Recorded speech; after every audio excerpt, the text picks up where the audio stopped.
የፌዴራል ቤቶች ኮርፖሬሽን 50ኛ ዓመት የምስረታ በዓል አከባበር የማጠቃለያ መርሃ ግብር እየተካሄደ ነው። በተለያዩ ኩነቶች ሲከበር በቆየው የምስረታ በዓሉ የኮርፖሬሽኑ ውድቀት እስከ ዳግም ውልደት የሚዘክሩ መርሃ ግብሮች ተሰናድተውበታል። ከፍታውን ዘላቂ ማድረግ፣ የቤቶችን አስተዳደር ይበልጥ ማዘመን እንዲሁም የመኖሪያና የንግድ ቤቶችን ማስፋት ቀጣዩ የኮርፖሬሽኑ ተግባር እንደሚሆን በማጠቃለያ መርሃ ግብሩ ተነስቷል። ታምራት ደለሊ ተጨማሪ መረጃዎችን ሊያደርሰን በቀጥታ መስመራችን ላይ ይገኛል። ታምራት እንደምን ውለሃል? መረጃዎችን መቀጠል ትችላለህ። አመሰግናለሁ። ምን ይችል እንደምን አርፍደሃል። እንደሚታወቀው ባለፉት የለውጥ ዓመታት ዘርፈ ብዙ የሆኑ ልማቶችን በመከወን ለሀገር ኢኮኖሚ እድገት አስተዋጽኦ የሚኖራቸውን የተለያዩ ስራዎች እንደ ሀገር ሲከወን ቆይተዋል። ከዛ ጎን ለጎን ደግሞ የተቋቋሙበትን ዓላማ መኖር የተሳናቸው ለሀገርና ለሕዝብም ጭምር ኪሳራን እያመዘኑ የነበሩ ተቋማትንም የተለያዩ የሪፎርም እርምጃዎችን በመውሰድ ወደሚጠበቅባቸው ሚና እንዲመጡ ለማስቻልም የተለያዩ ጥረቶች ናቸው ሲደረጉ የቆዩት ባለፉት የለውጥ ዓመታት ማለት ነው። ከነዚህ ተቋማት መካከል ደግሞ ባለፉት ቀናት 50ኛ የምስረታ በዓሉን ሲያከብር የቆየው የፌዴራል ቤቶች ኮርፖሬሽን በቀዳሚነት የሚጠቀስ ነው ማለት ነው። የፌዴራል ቤቶች ኮርፖሬሽን 50ኛ የምስረታ በዓሉን ባለፉት ቀናት ሲያከብር ከምስረታው ጀምሮ እስከ ዳግም ውልደቱ ድረስ የሚዘክሩ የተለያዩ ፕሮግራሞችም በዚህ በምስረታ በዓሉ ላይ ተሰናደዋል ማለት ነው። እንደሚታወቀው ይህ የፌዴራል ቤቶች ኮርፖሬሽን የተለያዩ ሶስት መልኮችን ያሉት ተቋም ነው። ከፍታ እንዲሁም ደግሞ ውድቀት፣ ከዛ ባሻገር ደግሞ ዳግም ውልደትም የተስተዋሉበት ተቋም ነው። ለአብነት በ1968 ከተመሰረተ ወዲህ ያሉት 14 እና 15 ዓመታት የተቋሙን ከፍታ ይበልጥ የተስተዋሉበት ዓመታት ነበሩ።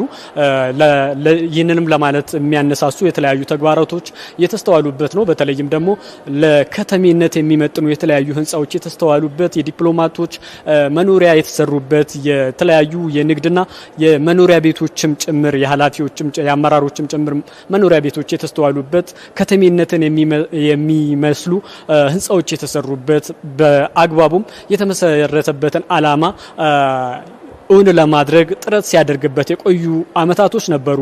ከምስረታው ጀምሮ የነበሩት 14 እና 15 ዓመታት ማለት ነው።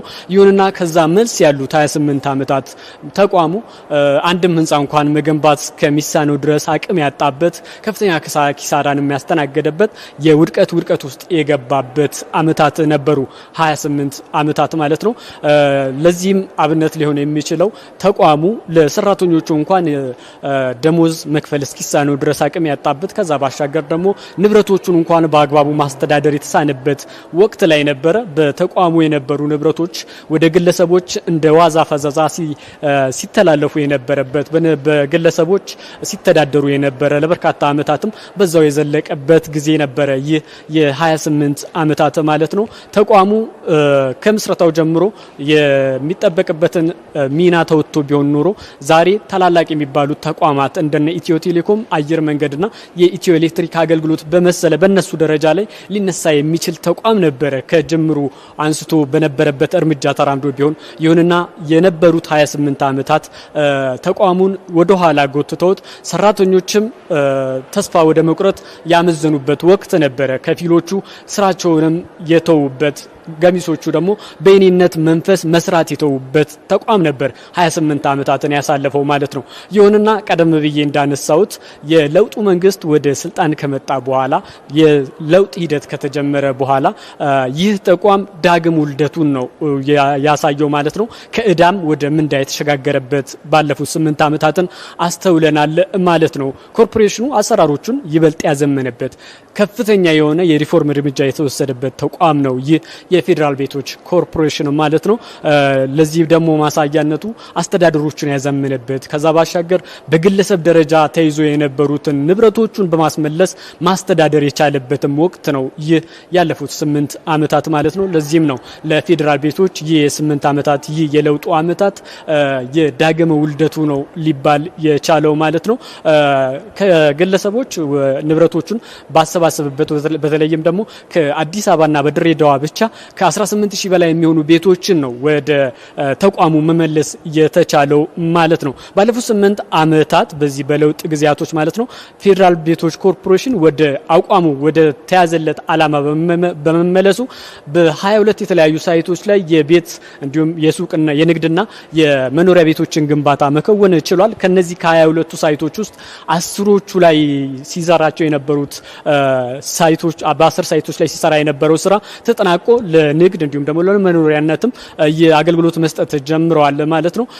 ቀሪዎቹ 12 የሚሆኑት በ12ቱ ሳይቶች ላይ እየተሰሩ የሚገኙት የመኖሪያና የንግድ ስራዎች ደግሞ ገሚሶቹ ወደ መጠናቀቅ የደረሱበት ከፊሎቹም ደግሞ በተለያዩ ደረጃዎች አፈጻጸማቸው የተሻለ በሚባል ደረጃ ላይ ያሉበት ስለመሆኑ ነው በዚህ በማጠቃለያ መርሃ ግብሩ ላይ የተነሳው ማለት ነው። እንግዲህ የፌዴራል ቤቶች ኮርፖሬሽን በዚህ 8 ዓመታት ውስጥ ዘርፈ ብዙ ስራዎችን ነው ሲሰራ የቆየው። እነዚህ ስራዎች ናቸው ባለፉት ቀናት ሲከበር በነበረው 50ኛ የምስረታ በዓሉ ላይ በተለያዩ ሁነት ሲስተዋሉ ሲንጸባረቁም ጭምር የነበሩት ማለት ነው።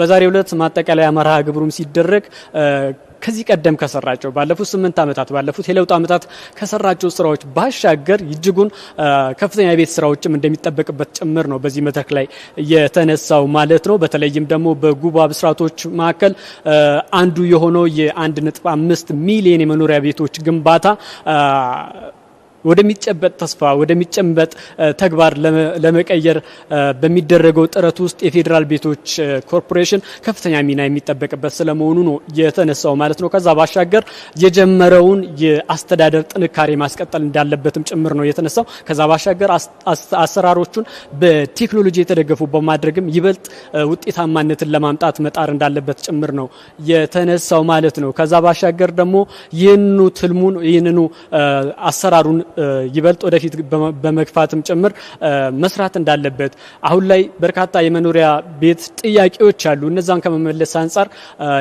የራሱን የሆነ ጥረቶችን ማድረግ እንዳለበትም ጭምር ነው በዚህ መድረክ ላይ የተነሳው። ከፍተኛ የቤት ስራዎች ይጠበቅበታል ነው የተባለው። በዚህ ሁኔታ ላይ በማጠቃለያ መርሃ ግብሩ ማለት ነው ባለፉት 50 ዓመታት ኮርፖሬሽኑን በአመራርነት ሲመሩ ለነበሩትም የእውቅና መርሃ ግብር ተከውኗል ማለት ነው። ከዛ ባሻገር ይህ የምስረታ በዓሉ በድምቀት ተከብሮ እንዲጠናቀቅም አስተዋጽኦ ለነበራቸው ድርጅቶች፣ ተቋማት የምስጋና መርሃ ግብር ተከናውኗል። ከነዛ ተቋማት መካከል የምስጋና መርሃ ግብሩን ከወሰዱት ወይ ደግሞ የእውቅና ሽልማቱን ከወሰዱት ተቋማት መካከል ተቋማችን ፋና ሚዲያ ኮርፖሬሽንም ይጠቀስበታል። እንደሚታወቀው ፋና ሚዲያ ኮርፖሬሽን በዚህ የምስረታ መርሃ ግብር ላይ የተለያዩ ዶክመንተሪዎችን እንዲሁም ደግሞ ከእለቱ ጀምሮ የተለያዩ የዜና ዘገባዎችንም በመስጠት የራሱን አስተዋጽኦ መከወን ችሏል ማለት ነው።